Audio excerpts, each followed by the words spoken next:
যোৰহাট, শিৱসাগৰ, চৰাইদেউ আৰু গোলাঘাট জিলাৰ বান পৰিস্থিতিৰ বিষয়ে 19টা ৰেভিনিউ সাৰ্কেল এফেক্টেড হৈছে 1131খন গাঁও এফেক্টেড হৈছে 9,96,066 গৰাকী ব্যক্তি এই বানৰ দ্বাৰা আক্ৰান্ত হৈছে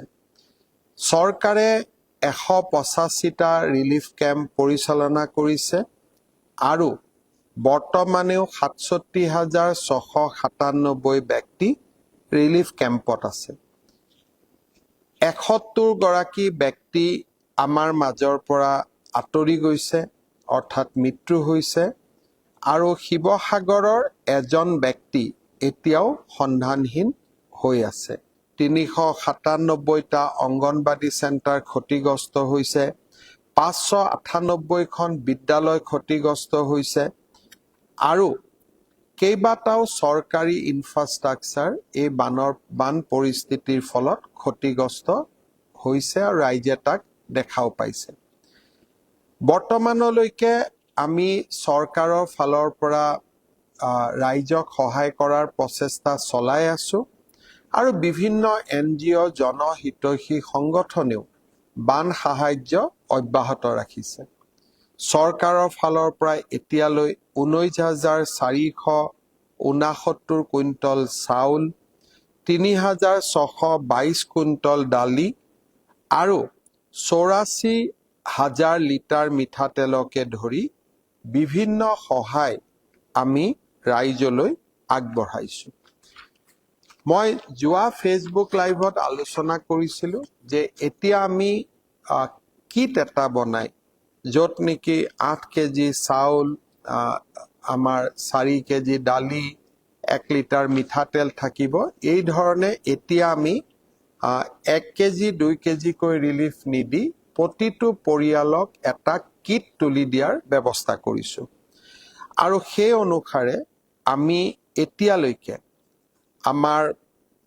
শিৱসাগৰ জিলাত 2,37,513টা কিট আমি পঠিয়াব পাৰিছো আৰু চৰাইদেউ জিলাত আমি 63,000 কিট আমি ইতিমধ্যে প্ৰেৰণ কৰিছো গতিকে মই এটা কথাত আশ্বস্ত হ'ব পাৰো যে আমাৰ চাউল দালি বা মিঠাতেল আদিৰ যি আমি ৰাইজলৈকে আগবঢ়াইছো হি অন্তত ৰাইজৰ প্ৰয়োজন এতিয়া জোৰাতাপলি মাৰিব পৰা হৈছেগৈ আৰু ভৱিষ্যতেও এই সাহায্য অভিযান আমি অব্যাহত ৰাখিম যোৱা ফেচবুক লাইভত মই কেইটামান ঘোষণা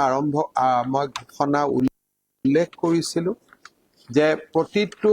অৰুণোদয় হিতাধিকাৰী পৰিয়ালক আমি 2,500 কৈ এইবাৰৰ কিস্তি প্ৰদান কৰিম অহা 1 তাৰিখে এই ধন আমি চৰাইদেউ শিৱসাগৰ গোলাঘাট আৰু যোৰহাট জিলাৰ অৰুণোদয় হিতাধিকাৰী সকললৈ আমি প্ৰেৰণ কৰিম দ্বিতীয়তে মই ঘোষণা কৰিছিলো যে প্ৰতিটো ফ্লাড এফেক্টেড পৰিয়ালক আমি এককালীন অন্তৰ্বৰ্তীকালীন অৰ্থাৎ তৎকালীন সহায় হিচাপে আমি 15,000 কৈ টকা দিম তাৰ তালিকা বনোৱাৰ কাম ইতিমধ্যে আৰম্ভ হৈছে আৰু মই ভাবো যে খুব কম দিনৰ ভিতৰতে আমি এই সাহায্যৰ পৰিমাণ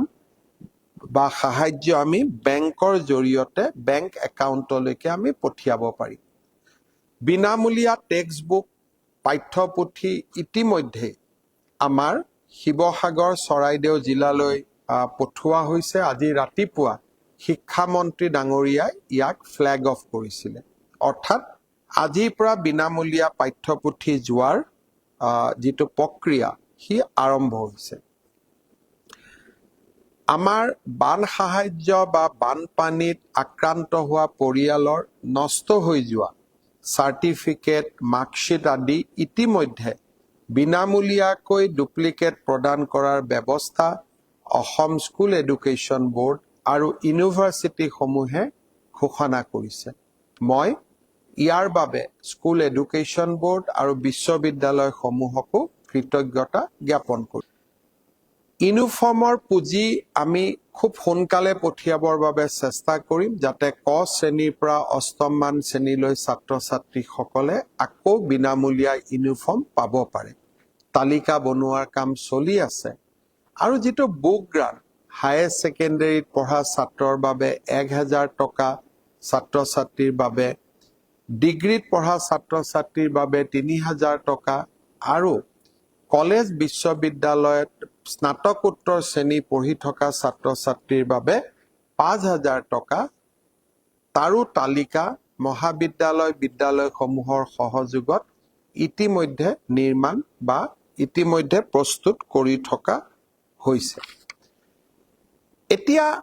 মই আন এটা পৰ্যায়ত আহিছো 15000 টকা হল এটা এককালীন ঘোষণা অহা 7 তাৰিখৰ পৰা আমি আপোনালোকৰ ঘৰসমূহৰ ডেমেজ কাৰ কিমান ডেমেজ হৈছে পশুধন কিমান ডেমেজ হৈছে আৰু আমাৰ হ্যান্ডলুম বা আন তাঁতশাল আদি কিমান ডেমেজ হৈছে কৃষি মাটি কিমান ডেমেজ হৈছে তাৰ বাবে আপোনালোকক আমি আৰু কি সহায় কৰিব পাৰো এসেসমেন্টৰ প্ৰক্ৰিয়া 7 তাৰিখৰ পৰা আৰম্ভ হ'ব তাৰ আগতে মই শিৱসাগৰ আৰু চৰাইদেউ জিলাত যাম এসেসমেন্টৰ প্ৰক্ৰিয়াটো যাতে আমি তৎকালীনভাৱে শেষ কৰিব পাৰো তাৰ কাৰণে মই জিলা আয়ুক্তসকলৰ লগত নিজে মিটিং কৰি আপোনালোকে যাতে চৰকাৰৰ সহায় পাব পাৰে তাৰ বাবে মই প্ৰচেষ্টা হাতত লম আপোনালোকৰ বাবে আগবঢ়োৱা এই 15000 টকা হল মাত্ৰ অন্তৰ্বৰ্তীকালীন সহায় 7 তাৰিখৰ পৰা আসল এসেসমেন্ট আমি আৰম্ভ কৰিম যাতে ডেমেজৰ বিপৰীতে আমি আপোনালোকক সহায় আৰু সাহায্য কৰিব সফল হম শ্ৰদ্ধাৰ ৰাইজ আত্মসহায়ক গোটৰ সদস্যসকলক আমি 10000 টকা মুখ্যমন্ত্ৰীৰ মহিলা উদ্যমিতা আঁচনিৰ জৰিয়তে আমি দিছিলো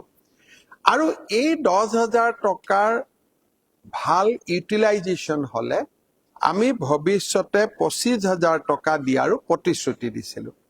এতিয়া বহু মহিলাই মোক কৈছে যে আমাৰ 10000 টকাটো নষ্ট হৈ গল আমি ছাগলী কিনিছিলো আন সামগ্ৰী কিনিছিলো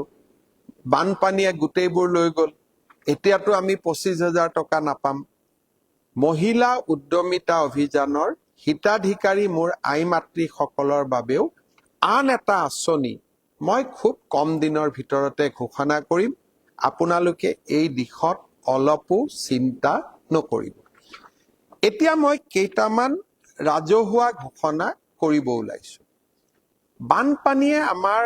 বহুতো নামঘৰ নষ্ট কৰিলে ভাদ মাহ আহি আছে ভাদ মাহৰ নাম কীৰ্তন কৰিবলৈ আমাৰ নামঘৰত পৰিবেশ যথেষ্ট বেয়া হৈ গৈছে গতিকে আমি নাম কীৰ্তন কৰিব নোৱাৰিম আৰু অসমীয়া মানুহে আধ্যাত্মিকতাক বাদ দি থাকিব নোৱাৰে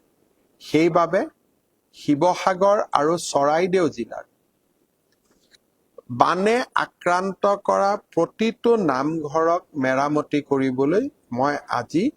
অন্তৰ্বৰ্তীকালীন 1.5 লাখ টকা ঘোষণা কৰিছো অৰ্থাৎ শিৱসাগৰ আৰু চৰাইদেউ জিলাৰ প্ৰতিটো নামঘৰ যাক বানপানীয়ে বিনষ্ট কৰিছে প্ৰতিটো নামঘৰলৈ ৰাজ্য চৰকাৰে 1.5 লাখ টকাৰ সহায় আগবঢ়াব প্ৰতিটো নামঘৰলৈ শ্ৰদ্ধাৰ ৰাইজ 2 এদিনতে প্ৰাথমিক বিদ্যালয় মাধ্যমিক বিদ্যালয় কলেজ আৰু আন প্ৰতিষ্ঠানসমূহত হোৱা ক্ষয়ক্ষতিৰ সম্পৰ্কটো মই এককালীন সাহায্য ঘোষণা কৰিম আমি লিষ্ট বিলাক বনাই আছো কিন্তু নামঘৰ সমূহলৈকে 1.5 লাখ টকাকৈ মই আজিয়েই ঘোষণা কৰিছো আৰু অসম দৰ্শন আঁচনিৰ অধীনত এই 1.5 লাখ টকা আমি আগবঢ়াম প্ৰয়োজন হলে মুখ্যমন্ত্ৰীৰ সাহায্য পুঁজিৰ পৰাও এই ধন আগবঢ়াব পৰা যাব আমি লক্ষ্য কৰিছো শিৱসাগৰ আৰু চৰাইদেউ জিলাত 45টা ৰাস্তা তৎকালীনভাৱে ৰিপেয়াৰিঙৰ প্ৰয়োজন হৈছে, প্ৰায় 100 কিলোমিটাৰ ৰাস্তা। এতিয়ালৈকে আমি 16টা ৰাস্তা যান বাহন যাব পৰা অৱস্থালৈ আনিব পাৰিছোঁ। লোক নিৰ্মাণ বিভাগে 10খন ফকলেণ্ড, 27খন জেচিবি, 8খন গ্ৰেডাৰ, 18খন ডাম্পাৰ সহিতে এটা যথেষ্ট শ্ৰমিক বল লৈ ৰাস্তাসমূহো যাতে বোকা আৰু পলসবোৰ গুচাই আমি যাতায়াতৰ সুচল কৰিব পাৰোঁ, তাৰ বাবে আমি প্ৰচেষ্টা অব্যাহত ৰাখিছোঁ। শ্ৰদ্ধাৰ ৰাইজ, এই বিপদৰ সময়ত আমি আপোনালোকৰ লগত থিয় হৈ আছোঁ আৰু আমি থিয় হৈ থাকিম। প্ৰধানমন্ত্ৰী ডাঙৰীয়া আৰু গৃহমন্ত্ৰী ডাঙৰীয়াই মোক কৈছে যে অসমৰ বানাক্ৰান্ত লোকক কেন্দ্ৰ আৰু ৰাজ্য চৰকাৰে দুয়োটাই মিলি আমি যিমানখিনি কৰিব পাৰোঁ আমি সহায়ৰ হাত আগবঢ়াম, তাত আমি কেতিয়াও অৱহেলা নকৰোঁ। আজি বেংকৰ লোন, নামঘৰ আদিৰ সম্পৰ্কত কেইটামান ঘোষণা মই আগবঢ়ালোঁ। শিৱসাগৰ আৰু চৰাইদেউ জিলাৰ পৰা উভতি অহাৰ পিছত মহিলা উদ্যমিতা আঁচনিৰ হিতাধিকাৰীসকল আৰু ঘৰ আদি ডেমেজ হোৱা ব্যক্তিসকলক আমি কেনেকৈ সহায় কৰিব পাৰোঁ তাৰ বিষয়ে আৰু এলানি সাহায্যমূলক আঁচনি মই ঘোষণা কৰিম। তেতিয়ালৈকে আপোনালোকে কিটসমূহ পাই থাকিব আৰু আজি মোক বিধায়কসকলে কৈছে যে লিষ্টবিলাক বনোৱাৰ কাম তেওঁলোকে খুব জোৰেৰে আৰম্ভ কৰিছে। আমি অন্তৰ্বৰ্তীকালীন সাহায্যও তেতিয়ালৈকে আপোনালোকক আগবঢ়াব পাৰিম।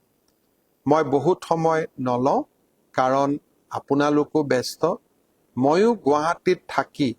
আজি SLBCৰ মিটিং, ডিপাৰ্টমেণ্টৰ বিষয়াসকলৰ মিটিং, এই গোটেইবিলাক কৰি আছোঁ যাতে বান সাহায্যটোক এটা গতি দিব পাৰি। আৰু 2-এদিনৰ ভিতৰতে মই শিৱসাগৰ আৰু চৰাইদেউ জিলালৈ গৈ বান আক্ৰান্ত ৰাইজসকলৰ লগত কথা পাতি আৰু কি কি কাম আপোনালোকৰ কাৰণে কৰিব লাগে তাৰ বিষয়ে আৰু কথা পাতিম আৰু আপোনালোকৰ লগত আমি থিয় হৈ থাকিম। মই পুনৰ এবাৰ যিসকল NGO, জনহিতৈষী ব্যক্তি, যিসকলে শিৱসাগৰ চৰাইদেউত গৈ ৰিলিফ আদি প্ৰদান কৰি আছে তেওঁলোকক মই ধন্যবাদ জনালোঁ। আৰু মুখ্যমন্ত্ৰী সাহায্য পুঁজিলৈ আমাক যিমানখিনি সকলোৱে বৰঙণি আগবঢ়াইছে তেওঁলোকলৈকেও মই ধন্যবাদ জনাইছোঁ। আজিৰ দিনটোতে প্ৰায় 10,09,99,602 কোটি টকা ৰিলিফ ফাণ্ডত জমা হৈছে। আৰু এই সমুদায় ধন আমি শিৱসাগৰ আৰু চৰাইদেউ জিলাৰ ৰাইজৰ কল্যাণৰ বাবে আমি আপোনালোকলৈকে পঠিয়াই দিম, যাতে এই ধনৰাশিৰে আপোনালোক কিবা নহয় কিবা প্ৰকাৰে উপকৃত হ'ব পাৰে।